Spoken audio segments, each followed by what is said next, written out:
Or seem like an entire week. My name is Don. I'm an alcoholic. My sobriety date's August 8, 1994, and my home group is a responsibility group in Metairie, Louisiana. My sponsor once told me, pretty early on in recovery, that every single person on the planet, in his view, but particularly in AA, has a purpose, even if that purpose is only to be the bad example. And I thought about it, wanted to know if I wanted to be the bad example. And I'll be straight, I'm very nervous. I don't really feel real comfortable getting up and telling my story unless it's with a guy across the table from me. But I do if I'm asked to do it. And I thought the best way to handle the possibility of me being the low water mark for this whole event is to possibly have a 45-minute, very short moment of silence and reflection. Actually, I want to first thank Kathy, who I just love. Everybody who's on this committee and who I've interacted with has been wonderful. It's a wonderful event, and it's just particularly the way that folks have embraced us and taken us in. I want to thank you very much. This has been a lot of fun.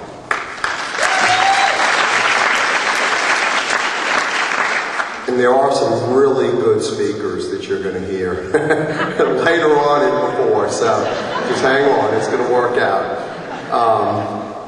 A lot of times I don't really know where to get started. I want to tell you, if you walk out of here knowing anything, this guy Don is wired in such a way that he's powerless over alcohol, and his life was and pretty much can be a train wreck. It really is. And I found a solution that I didn't know about, where my compulsion to drink has been relieved.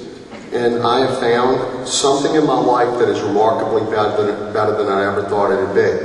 And to be real candid with you, I've got great things going on in my life, but I still have character defects, and as I sit here, I'm fearful of all kinds of things going on in my life.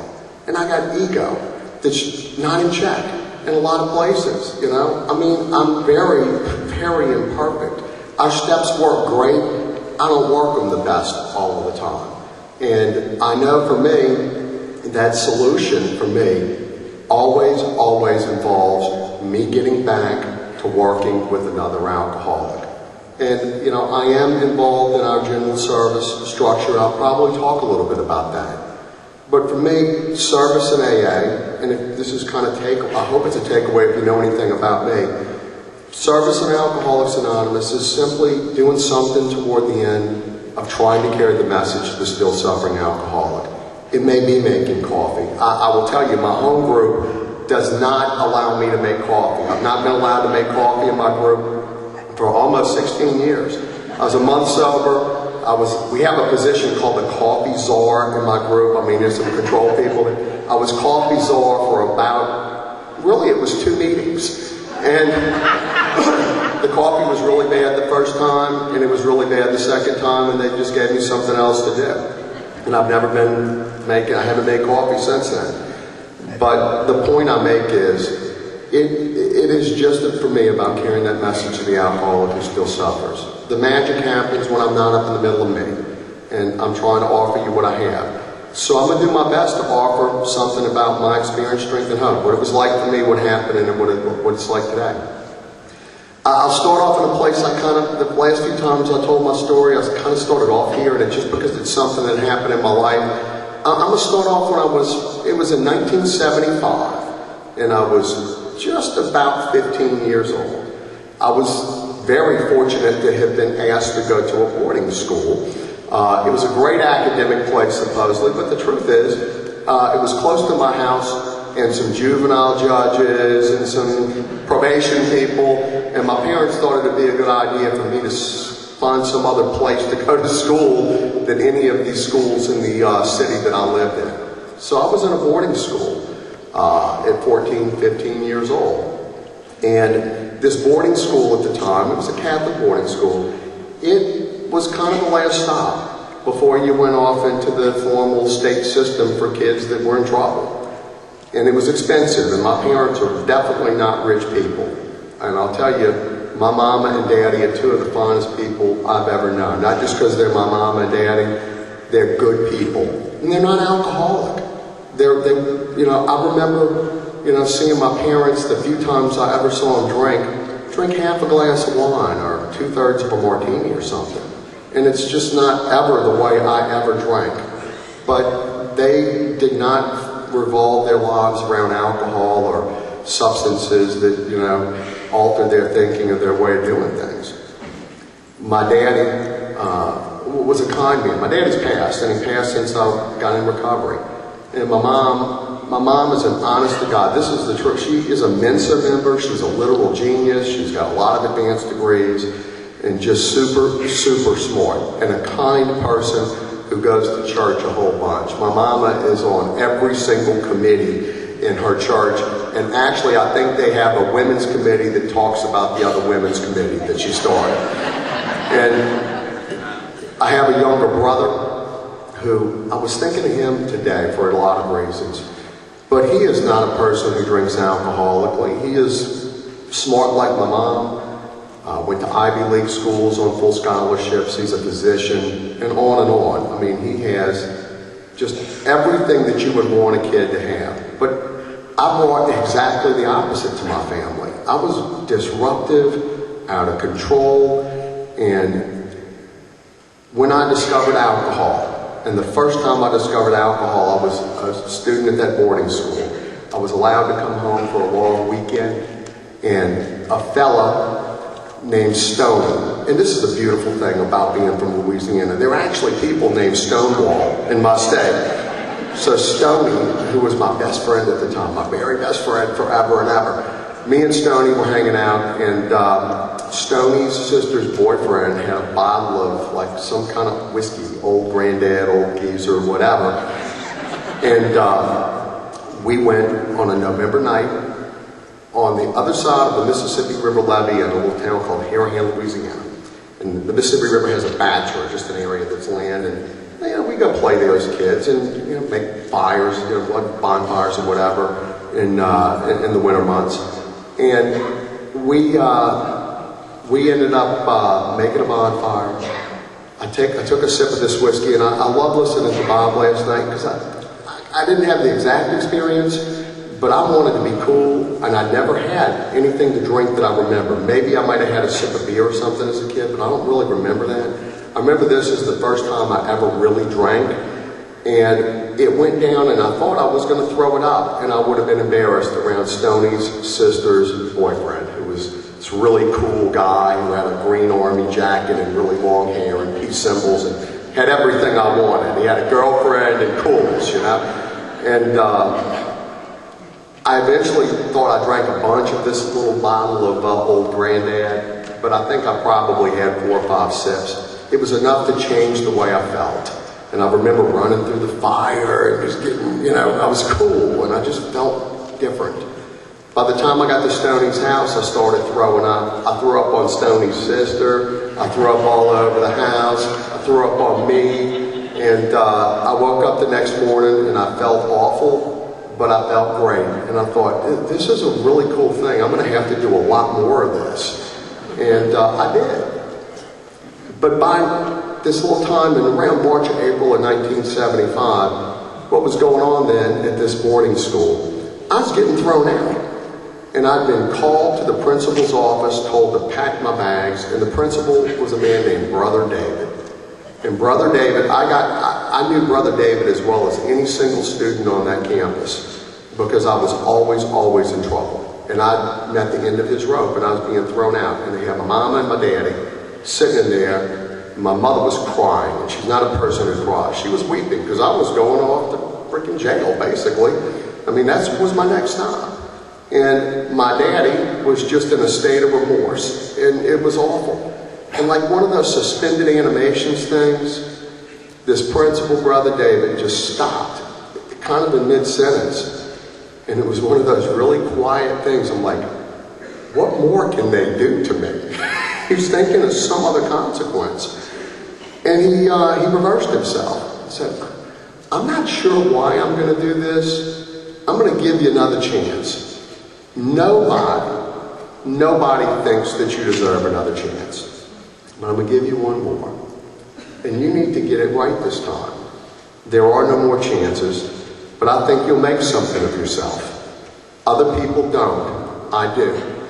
And he believed in me. He really did. And I'm not going to tell you that suddenly my love for alcohol went away, and I had a love for some outside substances as well, outside issues. But the thing is, I really started trying hard.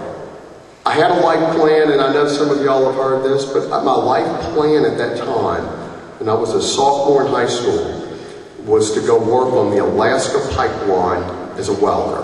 That was my big dream. Now, I don't have any welders in my family. I didn't know much about it. Nobody in my family, to my knowledge, had ever stepped foot at that time in Alaska.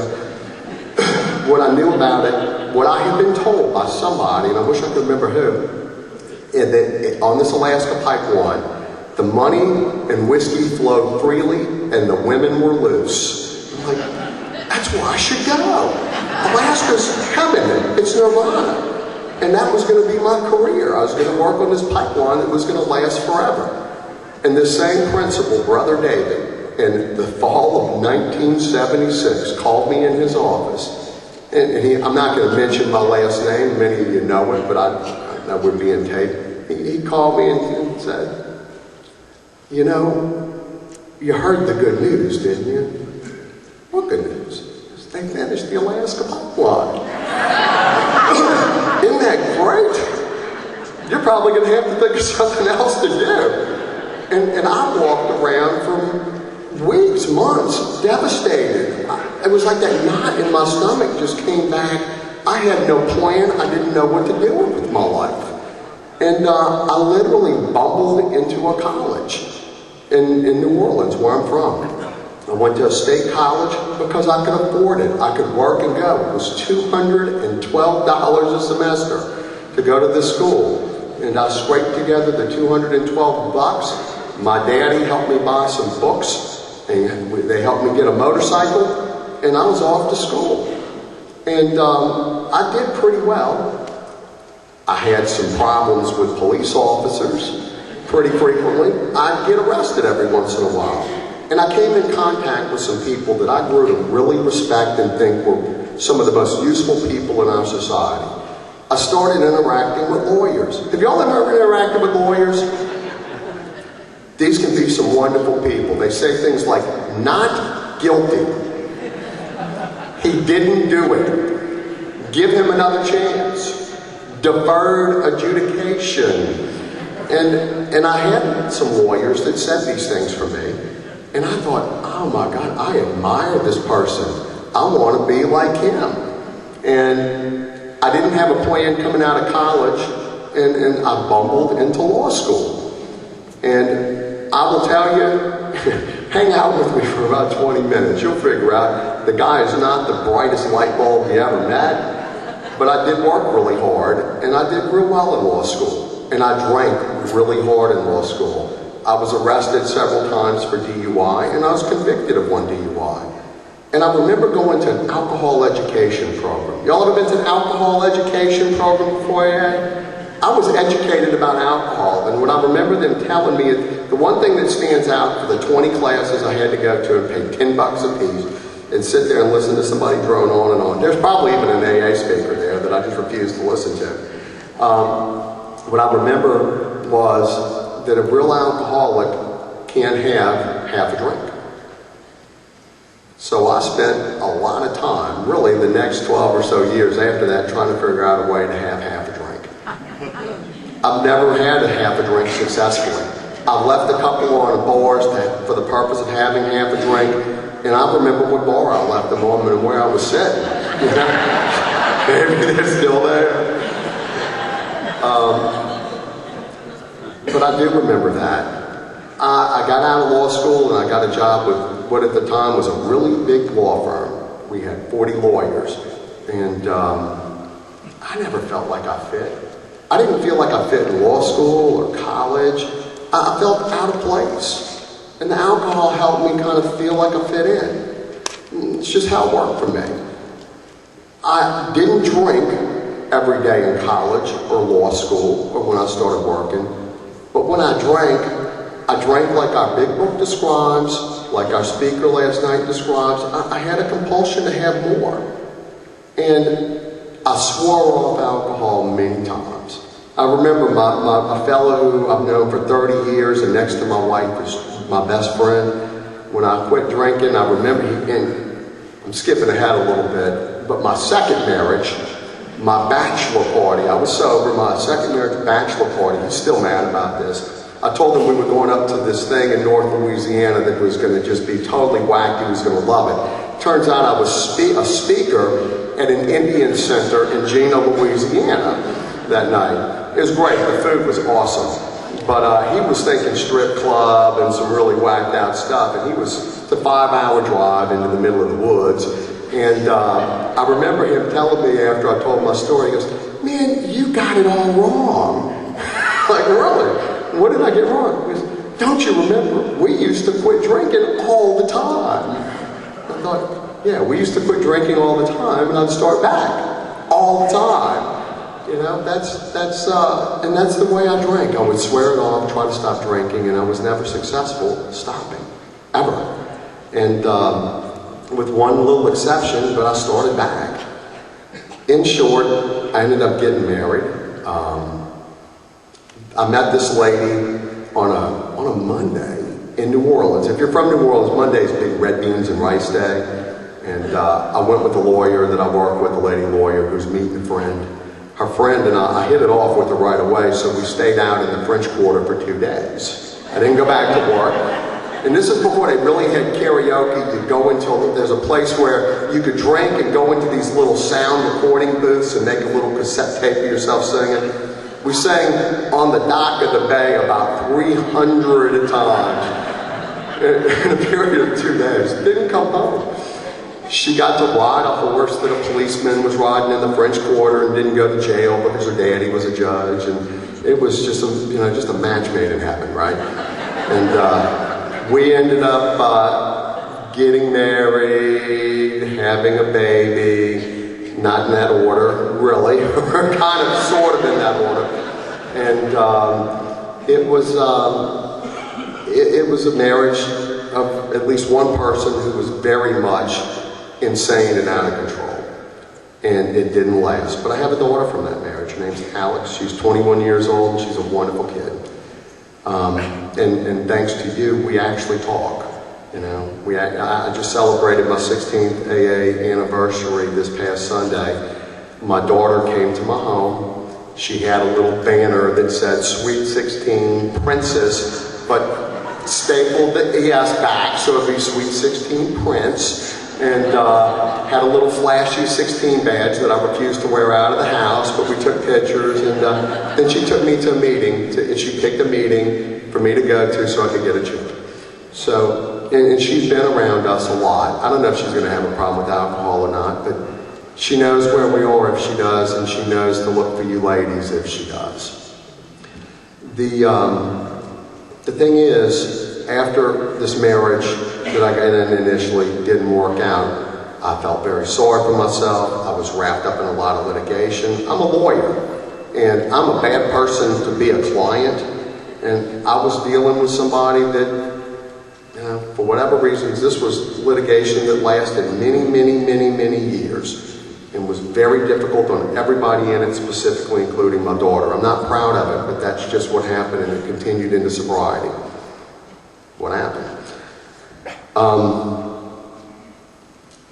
I got hooked up. I should say I was an awful person to be in relationships with. When I remember my first 4-step that I really did, honest to goodness, consistent with what our suggestions are, and a 5th step I started to do. Well, there were a bunch of ladies on this 5th step, and every one of them I was calling a this and that and this and that. And I'm not going to use the language, but every one of them was to blame. And a person I was doing this 5th step with stopped me and pointed out, "You have a mother and you have a daughter, don't you?"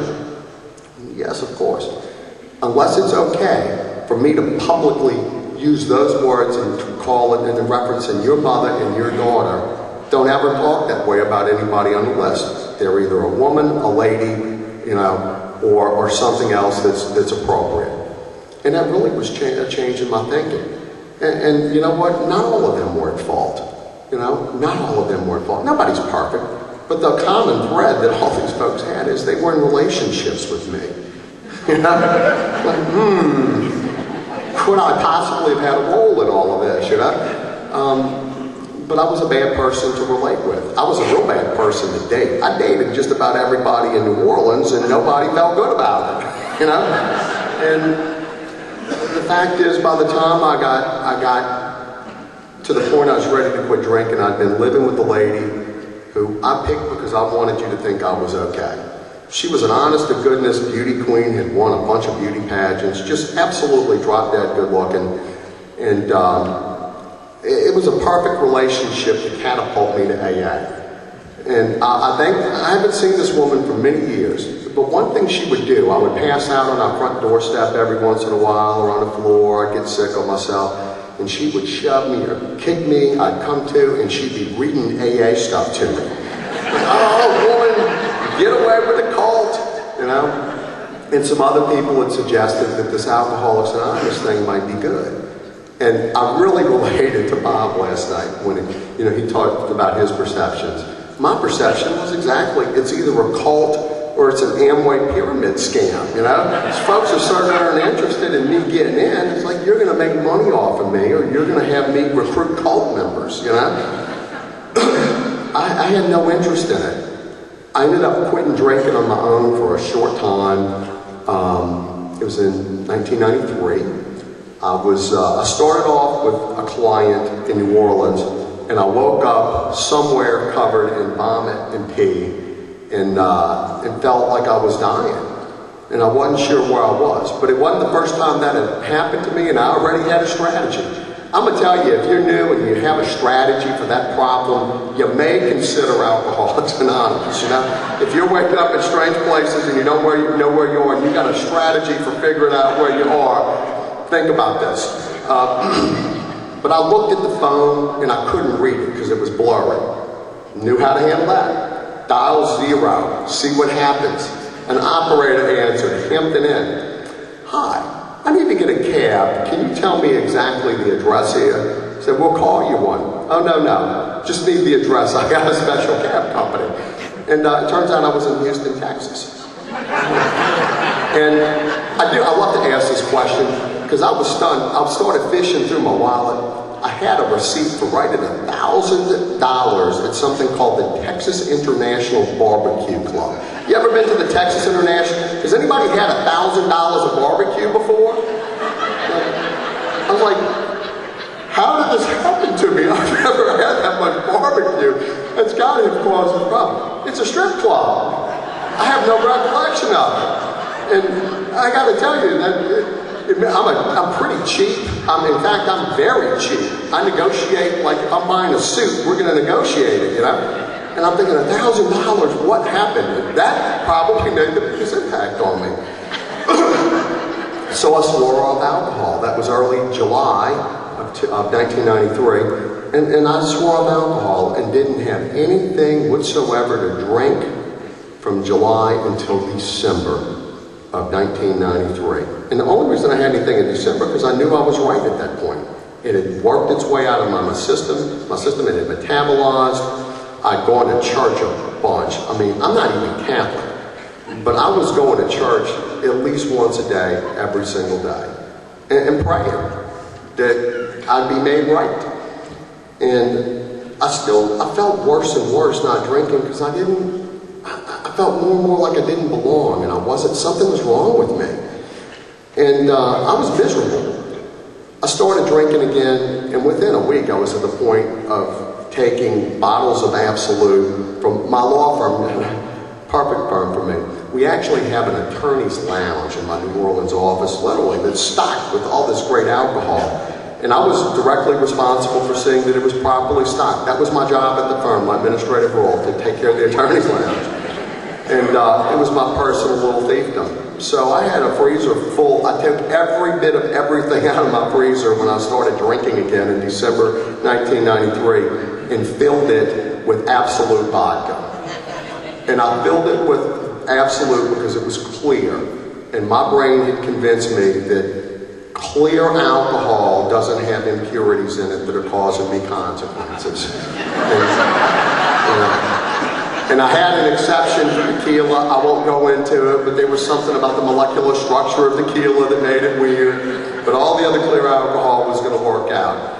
And I'll tell you, it didn't. And I got to the point by August of 1994, I was working in Greensboro, North Carolina.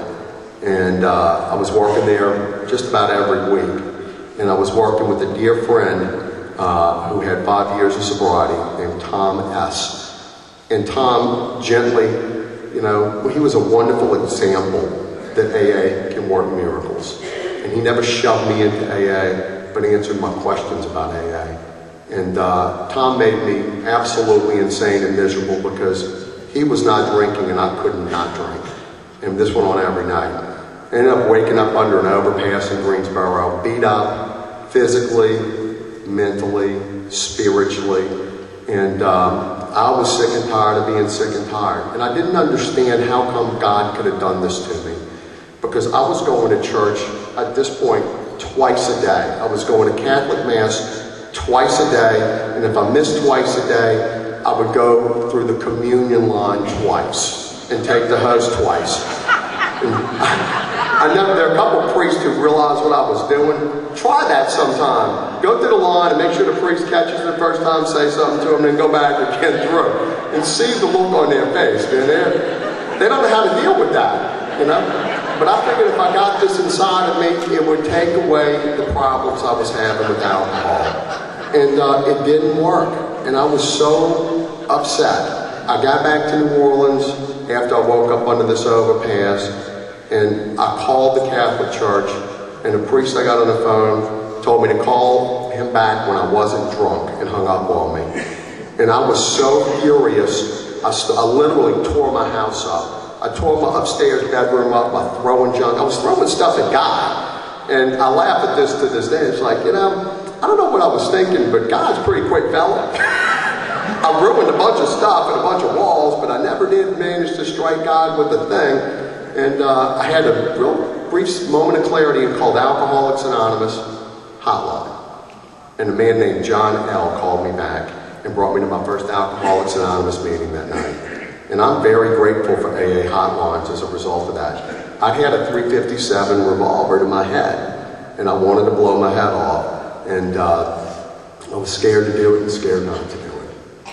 And I wish I could tell you that miraculous white lights came down and I had God dust sprinkled all over me, but I didn't. I saw a guy at this meeting that was in the same business I am and works in the same building as I do, and I was terrified that he was going to report me and I'd lose my professional license. I know now, if I'm seeing somebody in an AA meeting, possibly they too may have a problem with alcohol, but I didn't know that then. I wasn't born with knowledge of anything that was going on in this AA meeting. I didn't feel comfortable with myself. I felt about this big. I felt like I was nothing inside, and I had this competing ego that wanted to be the entire universe. It's awfully hard to be the smallest and the largest thing in the universe at the same time, and I've just had that constant tension in my life. And I do remember at responsibility group, a bunch of people telling me, "Thank you for coming, you're the most important person here." And I went home and I told the lady who was my fiance at the time, "Well, how was it?" It's like, it's a pretty smart group of people. And they have never again ever told me I'm the most important person in anything. I've never heard that again. But I remember that night, and finally, oddly enough, it probably made a difference in me showing up to my second meeting. And I didn't understand the babble people were talking about. I really didn't. But I saw people seem genuinely at peace, genuinely happy and joyous and free. Those aren't words I would have used, but that's what I was seeing. And they had what I wanted. And I hung around people that had what I wanted. And I've said this before, but the fellow that just stood out to me the most was this old, crotchety old guy, Jerry W., who had 20-something, about 25 years of sobriety at the time. And described his drinking the way I drank, and described the way he was feeling very much like I felt inside, just in a way I could have never put words to. And I really related to the way he was sharing it, because I really thought Jerry was lying about not drinking. I knew he had been drinking on the side, but he was the best liar I'd ever seen. I'm like, man, in my business, I could learn how to lie like that, you know? So I really wanted to know, okay, tell me when I get to start drinking and just, you know, telling people I'm not. Show me how to do it. That's the truth. I wanted to know how I could start drinking again and just not have all those problems. And Jerry was a guy who was raised Jewish in the Bronx, has 2 PhDs, and you never know it just looking at him. And he's an agnostic and an atheist. Very different from me. And I remember going to his house for the first time, and he's got this very large needlepoint of the prayer of St. Francis of Assisi. I'm like, what is that? That's a Christian Catholic prayer. And he goes, no, that's my design for living. That's the tools I use to live my life. And it works really well for me. I learned a lot from Jerry. I ended up getting a lady, spiritual advisor. She would never sponsor a man. And she has 34 years of sobriety today. And her husband has 33 years of Al-Anon. And I met her, Trudy, in a group called the I-10 West Group. And at the time, I was hanging out with this sweet young thing. I'd like to call it dating, but it doesn't rise to the dating level exactly. But I was helping her with her program because she had 15 minutes of sobriety. And Trudy pulled me aside at one meeting and said, I see you're hanging out with Lisa. Yeah, that's right. Don, we're glad you're coming to this meeting. Lisa belongs to me. In fact, every woman in this group belongs to me. And if you see Trudy, she's ill now, but she's physically a very beautiful, very powerful woman. And she said, Don, don't ever touch another woman in AA. They belong to the women in AA. And if you do, I'm going to cut your head off. That's not exactly what you said. I'm going to stitch it back on, and then I'm going to drag you in front of the group and cut it off again to make an example of it. Do you understand me? And Trudy has become my spiritual advisor ever since then. So,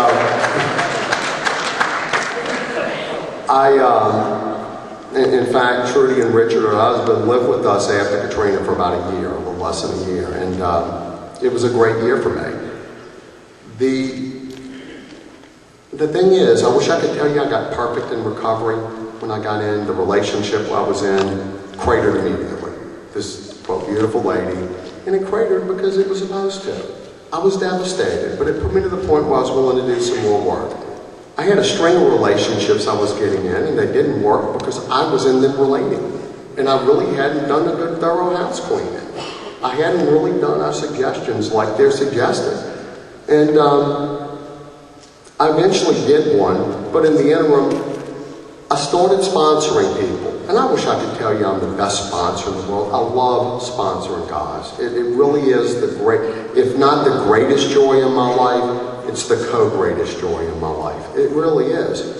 I'm not the best sponsor in the world. The privilege I have, I've got guys that I have sponsored and I do sponsor who are some of the best sponsors I've ever seen. They've seen the things that I don't do well and they've improved on them. And they've taken the little bit that I have to offer and they do that well. And the fact is, I get so much out of it because it takes me out of me. It's the truth.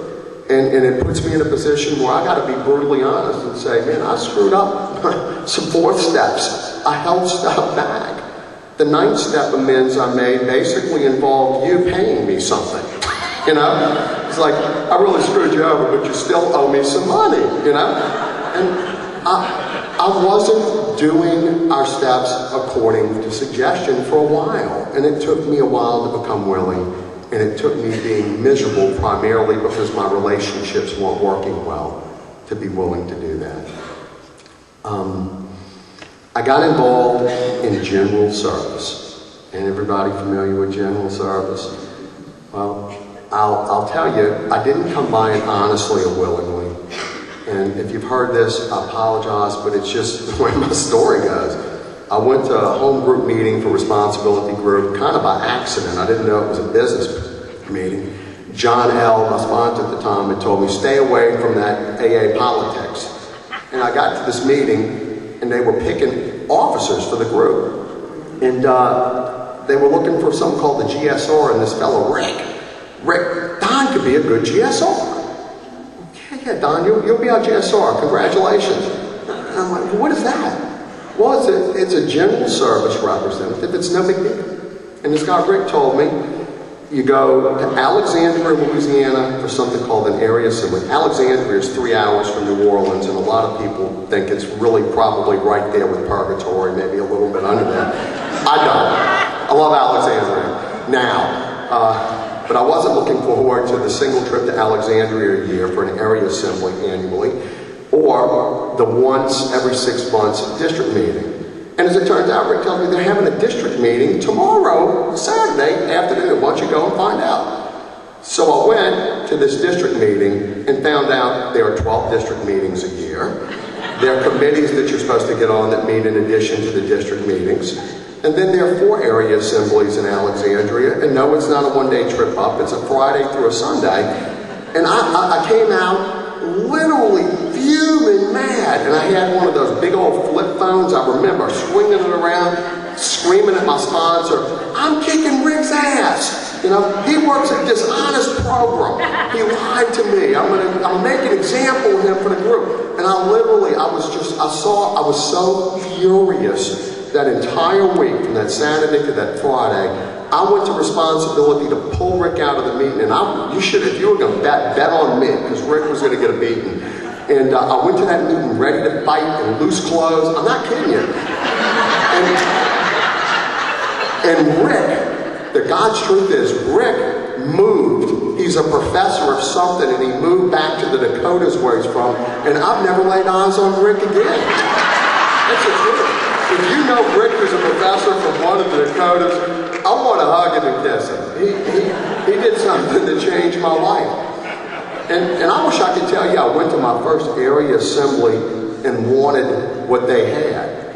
I was furious, and I looked for people that were just as mad about being there as me. And I found a couple, and we sat in the back row, and literally, I was a guy for 2 years that heckled people at the microphone.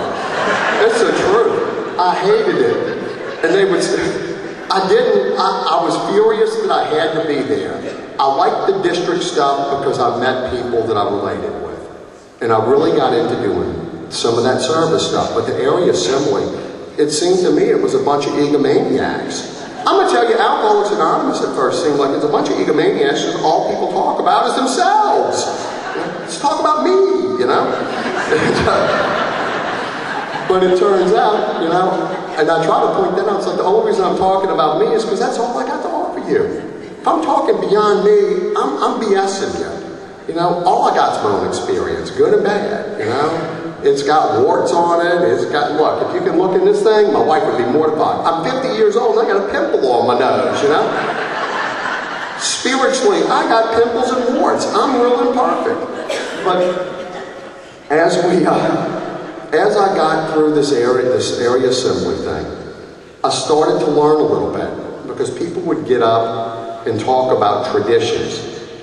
And I'd catch them lying about the concepts or traditions. I would sit there and I study the concepts because I heard people talking about them, and I want to I'm a lawyer, and I want to get up in that mic and shove a concept down your throat. If you're an area officer saying something, I'm going to confront you with this. And I learned a lot about the concepts, not honestly, because I wanted to use them to shove them down somebody's throat. And but I did read them, and they were really interesting. It was hard reading, but the essays were really good. And a guy named Charlie B., who's a past trustee at large from Louisiana, had suggested to me that I read the essay on leadership in Concept 9. If you've never looked at it, if you ever read anything beyond the big book in 12 and 12 that Bill Wilson wrote, it's a wonderful essay about leadership in AA. It says what I believe is true. The most important role that I have in any leadership function in AA is to be a sponsor of another man.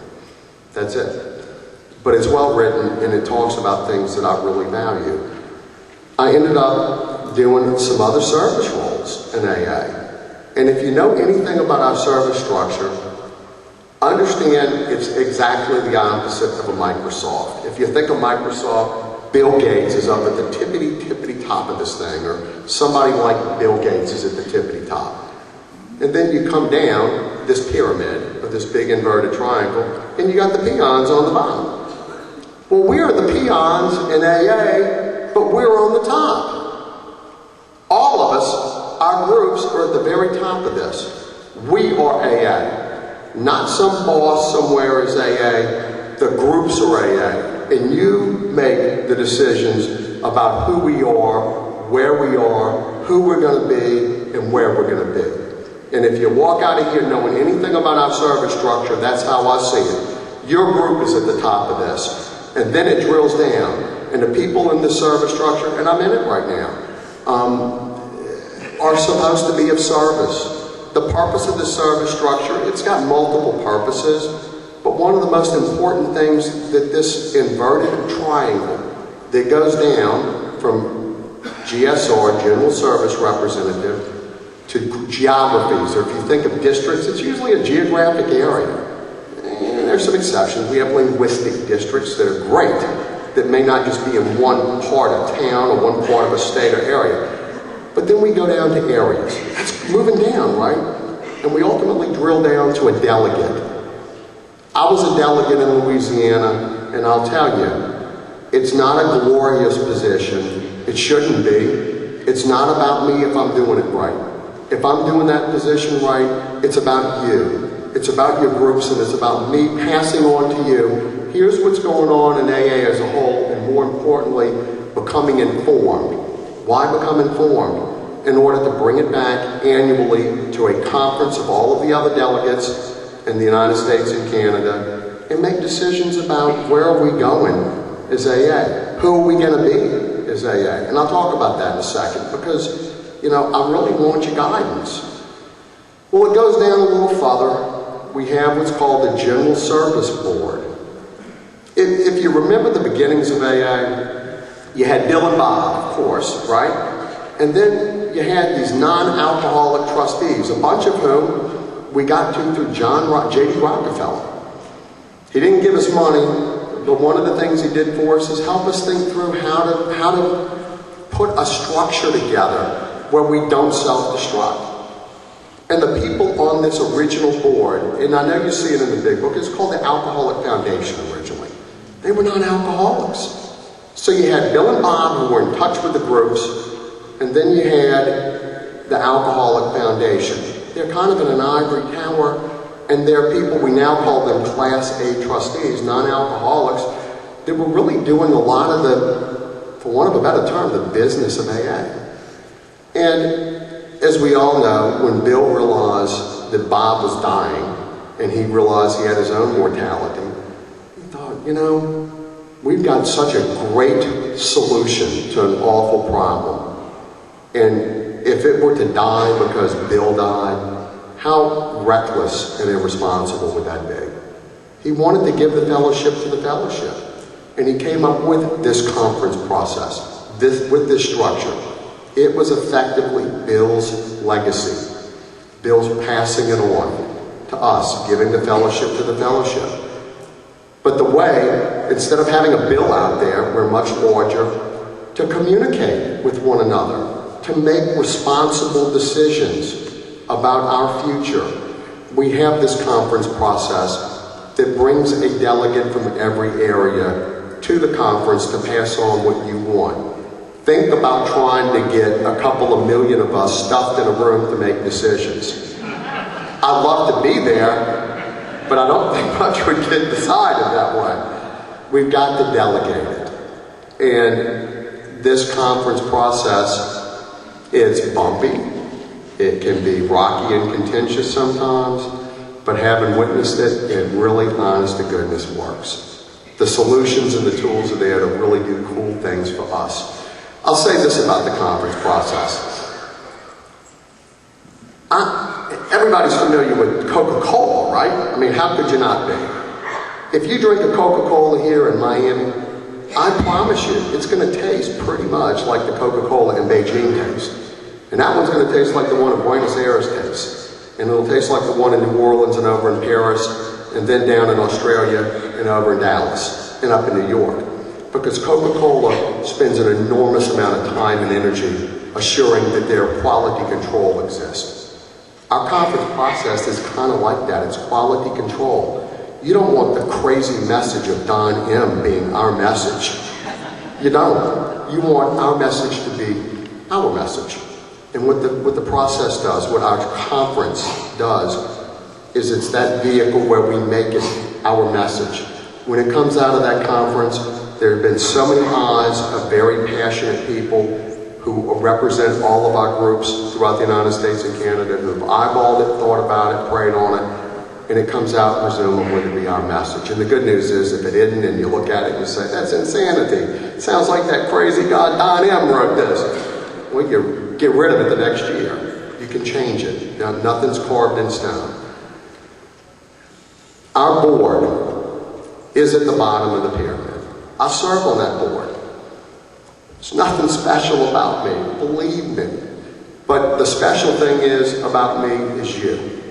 I represent you, and I've been charged with some responsibility. It's not glorious, and it's not all happy, joyous, and free. Service, I'm going to tell you, for me, doesn't necessarily equal recovery. I go to meetings that are service meetings. I've got to get into a meeting of my people in AA to get back in recovery. But it's important, and I'm really glad somebody did it before me. Because if somebody didn't do some kind of service before me, when I ended up calling the AA hotline around August 8, 1994, there wouldn't have been one. There wouldn't have been a phone. There wouldn't have been a meeting list. There wouldn't have been a big book. There would have been no coffee. There would have been no responsibility group. Our message would have been lost. Thankfully, somebody thought enough of us to do it before I got there. Well, my role is a pretty small role in some senses. I'm one of 21 trustees. My role is to do something called the Trustee at Large for the United States. I'm a Class B trustee. I didn't know what that meant. And the fact is, none of us come in here presumably knowing what any of this garbage means. We've got our General Service Board is like a board of directors. Unlike Microsoft, it's at the bottom of the pyramid. We are supposed to be responsive ultimately to the groups, to AA as a whole. We have 14 Class Bs, 14 alcoholics, and 7 Class As, non-alcoholics. If you ever get a chance to meet a Class A, they're remarkable people. We also have a number of folks that work with us. They're our paid workers from General Service Office. If you've not met any of these folks, please do. I will tell you, I have been so impressed. I'm talking about a life impression with these people. They are incredible servants of our fellowship. They are indeed paid servants. We have them, but the realm of knowledge collectively in that office is phenomenal. And it truly dates back to the very, very, essence and founding of our fellowship. It's remarkable history and remarkable people. What the board is charged to do is make decisions that are prudent, good stewards of the fellowship. The trustee at large, I do some international travel for AA in addition to being a board member. I can go into that. There's not enough time. I have a chance to share for another 20 minutes later on this weekend, and I will talk some about that. But I would like to share this message, if I could, about AA here and abroad.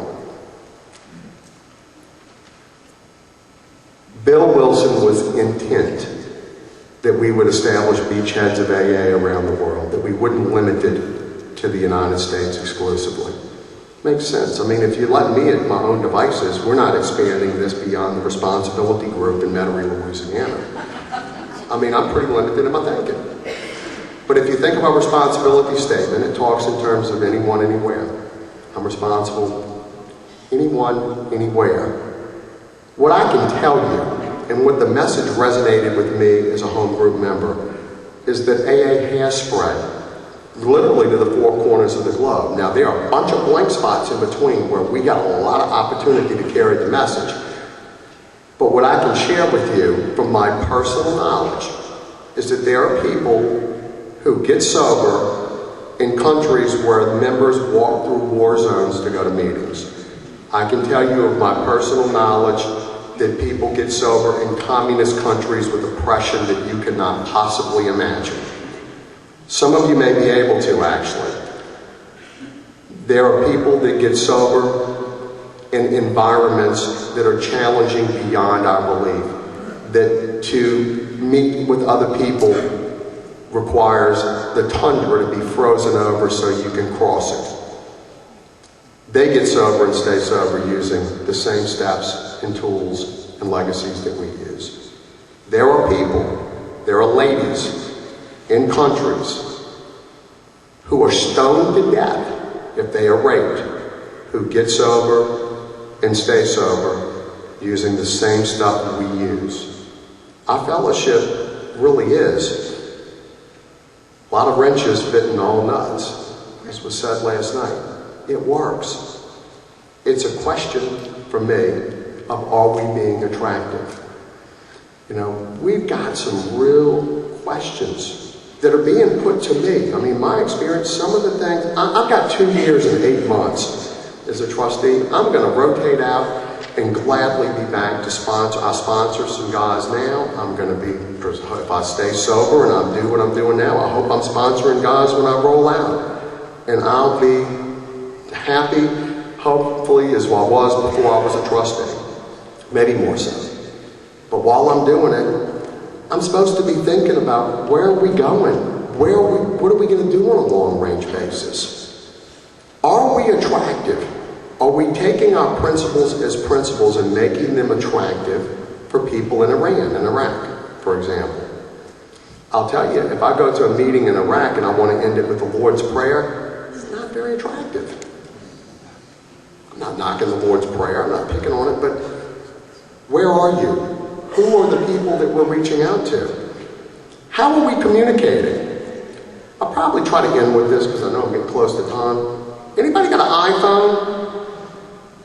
You can get the big book on the iPhone. Did you know that? The problem is, you can't get the big book of Alcoholics Anonymous from us on the iPhone. Through no real fault, certainly nobody that's alive today, we don't have the copyrights to 2 of our books, the first and second edition. We have a 3rd and 4th edition, and I clearly use the 4th edition in sponsoring people. But if I want to get the big book on an iPhone, I can go buy it because it's free game.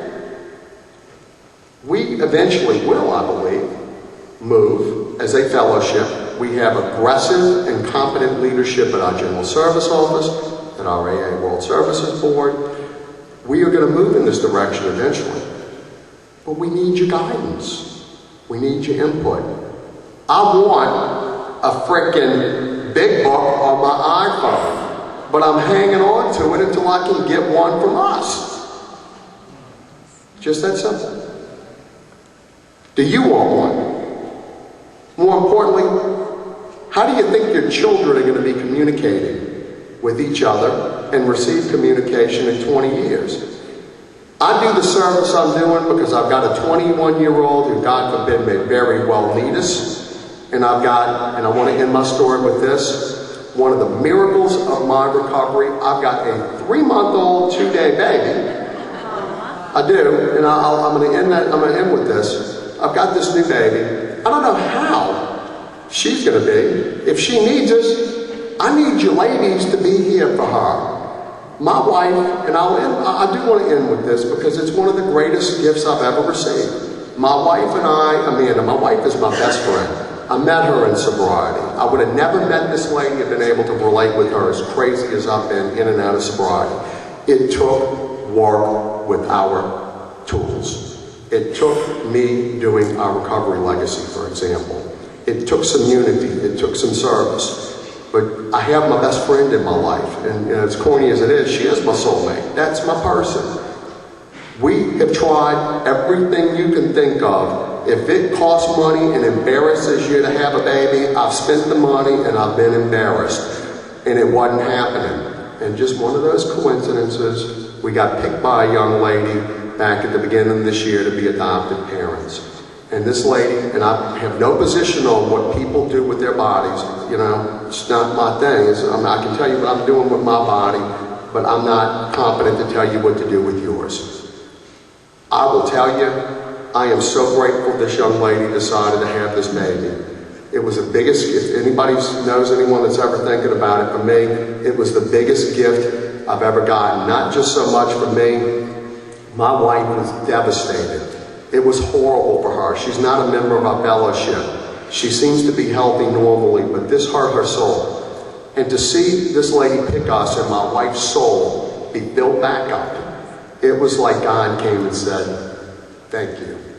It was the best gift. And we have a little baby. It's just remarkable. I'm 50 years old. I mean, you can look at, honestly, I think I look pretty good for 50, but I'm still 50. And I'm scared to death. You know, I'm going to be 67, 68 years old when this little girl rolls out of high school. You know, am I doing the right thing by her? But it's not my place to say that. I'm going to do it today, and I'm going to hopefully wake up tomorrow and try to do the same thing tomorrow that I'm doing today. And it works that way with my recovery, and it works that way with my life if I'm practicing these principles in all of my affairs. I love you guys. Have a great rest of the convention. Thank you.